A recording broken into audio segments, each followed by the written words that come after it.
E as igrejas, muitas igrejas neopentecostais vêm servindo de lavanderia para o dinheiro da corrupção. Eduardo Cunha, que foi presidente dessa casa, se encontra na prisão, foi condenado, foi preso e perdeu seu mandato por lavagem de dinheiro em igrejas evangélicas. Usava o nome de razões sociais e domínios públicos de igrejas, né? Usava o nome de Jesus, jesus.com. Há, por exemplo, hoje, narcotraficantes convertidos agindo em consonância com pastores, expulsando pessoas de religiões de matriz africana de comunidades do Rio de Janeiro, por exemplo, né? Mas a Igreja Católica vem servindo de abrigo de pedófilos. Hollywood fez recentemente um filme chamado Spotlight, uma história real sobre uma rede de pedofilia da Igreja Católica, conduzida por bispos e padres, de modo que a Igreja Católica se tornou um abrigo de pedófilos muito preocupados em proteger os pedófilos e pouco preocupado em proteger as vítimas. A Igreja Católica é muito mais abrigo de pedófilos do que os museus, né? Então a gente tem que sempre lembrar disso. Recentemente em Roma, eu fui ao Museu do Vaticano.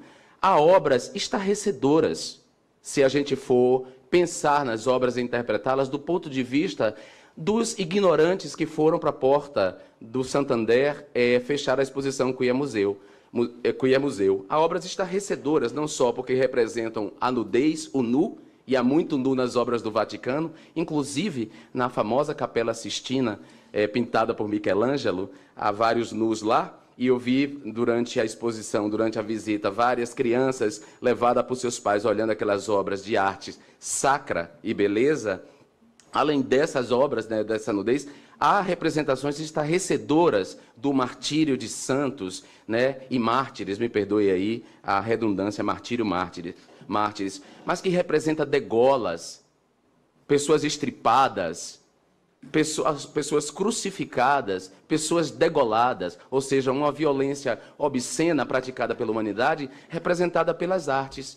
E o papel das artes sempre foi esse: representar os nossos claros e escuros, fazer a gente refletir sobre o escuro que há em nós. Esse é o papel das artes, né? A gente vai ver, inclusive, pastor chutando santa, como aconteceu de pastor aparecer no programa de televisão chutando a imagem de Nossa Senhora Aparecida. Entretanto, ninguém organizou manifestações na porta de igrejas neopentecostais por atentar contra a liberdade de crença garantida na Constituição. Tampouco ninguém foi organizar na porta das igrejas católicas protestos pelo fato da Igreja Católica abrigar pedófilos que estão em autoridades como padres e como bispos. Não. Os judeus, o povo judeu não acredita que Jesus é o Filho de Deus, é o Messias. E por isso mesmo os judeus foram demonizados e perseguidos ao longo da história, né? Aliás, a Igreja Católica também pediu desculpas à comunidade judaica por ter colaborado com o antissemitismo que afeta a comunidade judaica. Esse antissemitismo é terrível, que perdura até hoje nos grupos neonazistas. É importante lembrar que tanto a Igreja Católica quanto as igrejas neopentecostais proferem dos seus púlpitos discursos de ódio contra a comunidade LGBT, desumanizando essa comunidade, utilizando trechos do Levítico e usando trechos da carta de Paulo aos Romanos, que são narrativas milenares e que pertencem a uma religião para justificar a disseminação do ódio e a desumanização dessa comunidade. Eu, sinceramente, não vejo beleza nenhuma na pedofilia praticada por padres e bispos. Não vejo beleza nenhuma no fato da Igreja Católica proteger pedófilos e um pouco se preocupar com as vítimas, a ponto das vítimas criarem hoje uma rede mundial de denúncia. Não há beleza nenhuma nisso. Para mim, há beleza no quadro de Adriana Varejão. E para mim não há beleza nenhuma no martírio de Santa Teresinha, no quadro que representa o martírio de Santa Teresinha, que os seios dela são cortados e extirpados ali na representação. Então, me parece que é muito mais uma cortina de fumaça para esconder os crimes de um governo corrupto, para chamar a atenção da população para algo que não é relevante, enquanto os direitos trabalhistas são afetados, enquanto o trabalho análogo à escravidão, há uma tentativa de legalização do trabalho análogo à escravidão. E, aliás, eu acho curioso que as criancinhas, essas pessoas que estavam contra o Quia Museu, estejam preocupadas demais com as criancinhas naquele momento, mas fechem os vidros dos seus carros para as dezenas, para as centenas de milhares de crianças nesse país que estão vendendo nas ruas na infância abandonada. Pronto. Obrigado. queria, inicialmente,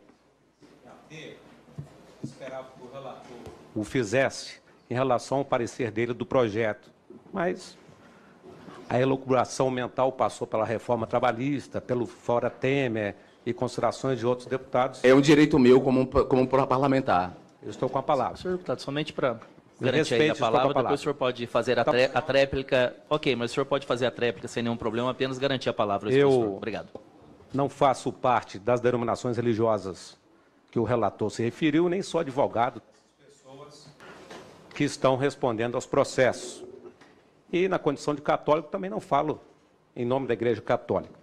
Mas, por uma questão de honestidade e até de expressar, quando falo em relação ao Vaticano, à Capela Sistina, e lá eu já estive também, então, quando você vê imagens lá de sacrifícios, está se reportando a passagens bíblicas, como Mateus 2,16, que fala do rei Herodes, que manda matar as crianças até 2 anos, tanto no ventre da sua mãe. Bem semelhante aos Herodes que temos atualmente no Supremo, que vão julgar a ação impetrada pelo PSOL para o aborto livre até 12 semanas.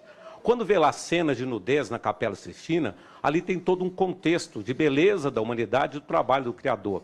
É o que nós chamamos na doutrina católica de nuditas naturais, ou seja, representa o estado natural da humanidade, ou seja, do Éden, do paraíso. Nós temos lá nuditas temporales, que representa a pobreza, a confiança da humanidade em Deus por tudo daquilo que recebemos.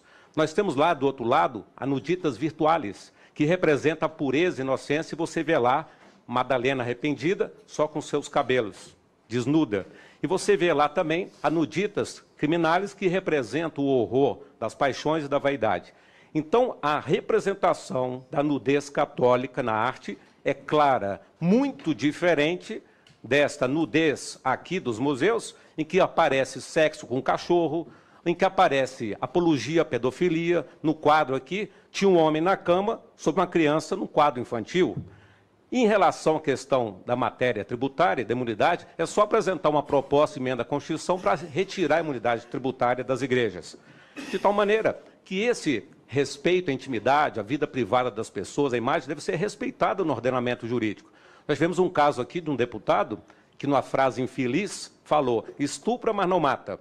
E aí um famoso cartunista fez lá um desenho publicado no jornal em que aparece uma pessoa, violentando esse deputado. E ele entrou com a ação na justiça e ganhou, independente da frase que ele tenha falado, porque a Constituição prevê a intimidade, a vida privada das pessoas. E lembrando que também ninguém é obrigado a ser católico, mas aqueles que o são devem seguir as regras. Aqueles que não são católicos, não sei porque se incomodam tanto conosco.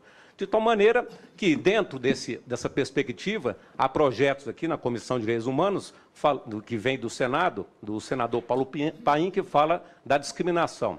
E é curioso que lá, esses mesmos parlamentares têm uma posição diferente daqui. Imagine que um artista, então, resolvesse fazer um quadro em que se falasse, por exemplo, de um repúdio à prática do bissexualismo. Será que essas pessoas teriam essa mesma veemência para que não pudesse censurar o quadro? Ou, neste caso, seria homofobia, lesbofobia, etc. De tal sorte que muitas vezes são 2 pesos e 2 medidas. Eu não falo na condição de católico, eu falo na condição de cidadão, de contribuinte, porque a maioria dessas obras, dessas peças, são patrocinadas com dinheiro público. E, muitas vezes, repito, com gosto grotesco, duvidoso e subjetivo, e eu respeito, se não existisse o mau gosto, ninguém plantava jiló.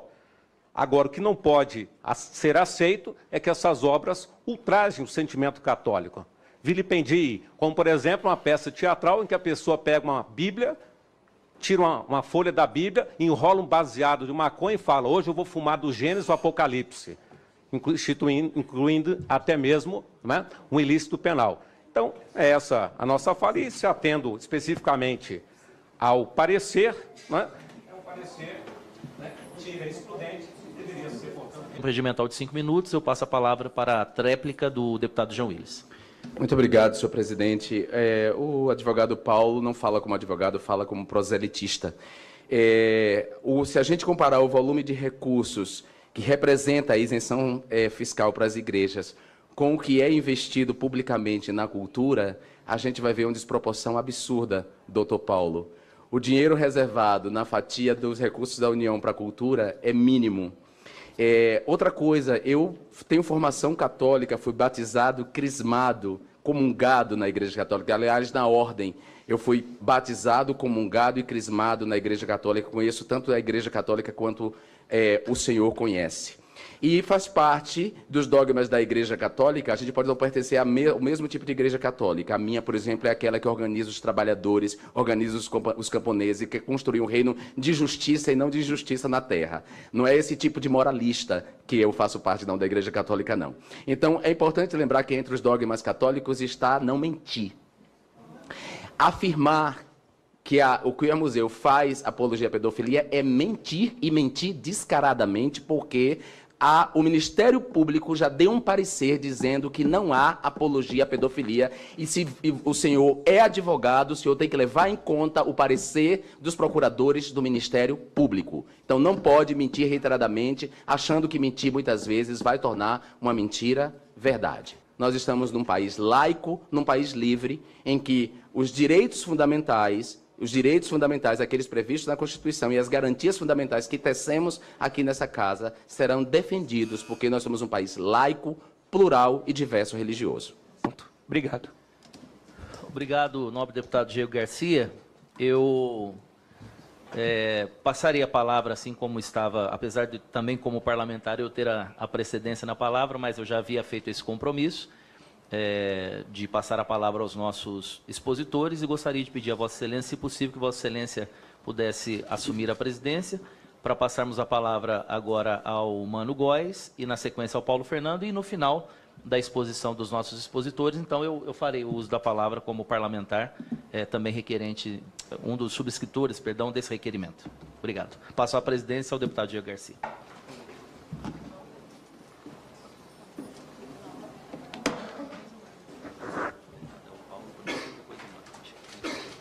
Tá. É o Paulo primeiro? Então, concedo a palavra ao doutor Paulo Fernando. Muito bem. Felizmente, o senhor relator não está presente para ouvir. Dizer que eles só interpretam o Ministério Público da maneira que melhor lhe aprouver. Ou seja, quando eles falam de um parecer do Ministério Público em relação à exposição, não é o mesmo sentimento que quando a Procuradoria-Geral da República faz um parecer, faz uma denúncia, não é, em relação a Dilma, em relação a Lula. Aí eles acham, então, que é golpe. Quando o Ministério Público dá um parecer contrário à exposição, está tudo correto. Então, eles sempre usam desse expediente da covardia. E dizer, novamente, em relação à unidade tributária, e é justo que a igreja o tenha, porque são as igrejas católicas, protestantes, espíritas em geral, é que tem os asilos. Não tem asilo público. Somos nós que temos as creches. Somos nós, o Provida, que atendemos as mulheres gestantes. Nunca vi uma creche feminista, nunca vi nenhuma ONG feminista, nenhum coletivo de mulheres distribuir uma única fralda, uma única lata de leite em pó. Somos nós que temos a Santa Casa de Misericórdia. 25% dos leitos hospitalares do Sistema Único de Saúde pertencem à Igreja Católica por meio da Santa Casa de Misericórdia. Somos nós que temos os leprosários, nós que atendemos os imigrantes. E as pessoas que sofrem com as drogas são as comunidades terapêuticas católicas e evangélicas que atendem. Não há um atendimento público do Estado. Quando o nobre deputado fala que o Estado é laico, sem dúvida, a Constituição assevera isso. Mas o Estado não é desprovido de sentimento religioso. O preâmbulo da Constituição traz que ela foi promulgada sob proteção de Deus. O artigo 5º traz a liberdade religiosa. No inciso 7º fala da proteção aos locais de culto e às liturgias. E o que é a liturgia? Os ritos devem ser preservados. A doutrina deve ser preservada e os dogmas devem ser preservados. A Constituição também fala do ensino religioso. Está lá? O Estado assegura a figura do capelão militar. Um padre, um sacerdote, um pastor, realiza um concurso público e vira capelão militar. E recebe o seu soldo de militar e é promovido e depois vai para a reserva. O Estado promove também o concurso público para professor de ensino religioso e se aposenta como tal. E quando iniciamos as sessões aqui na Câmara, ela é feita sob a proteção de Deus. Em cima da mesa nós temos a Sagrada Escritura e lá em cima está um crucifixo. que foi entronizado nesta casa quando da transferência da capital, por iniciativa do nobre deputado Plínio Esteves Salgado. De tal maneira que nós estamos acostumados com essas agressões. E dizer para a nobre doutora Lívia, que surreal são as agressões que a comunidade católica sofre.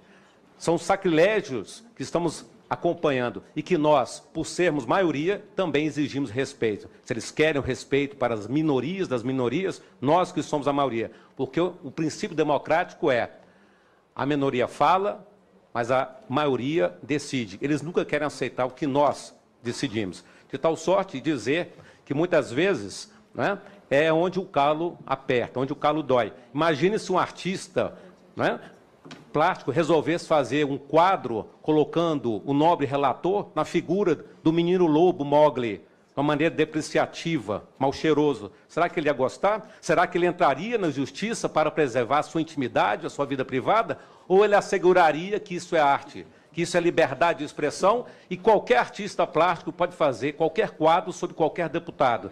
Que qualquer pessoa pode fazer uma performance obrando na foto de um deputado. Isso é arte? De tal sorte que eu agradeço o convite para que pudéssemos falar em nome da grande maioria do sentimento do povo brasileiro e termino com Dom Manuel Pestana, bispo emérito de Anápolis, já falecido, que pior do que profanar o sagrado é sacralizar o profano.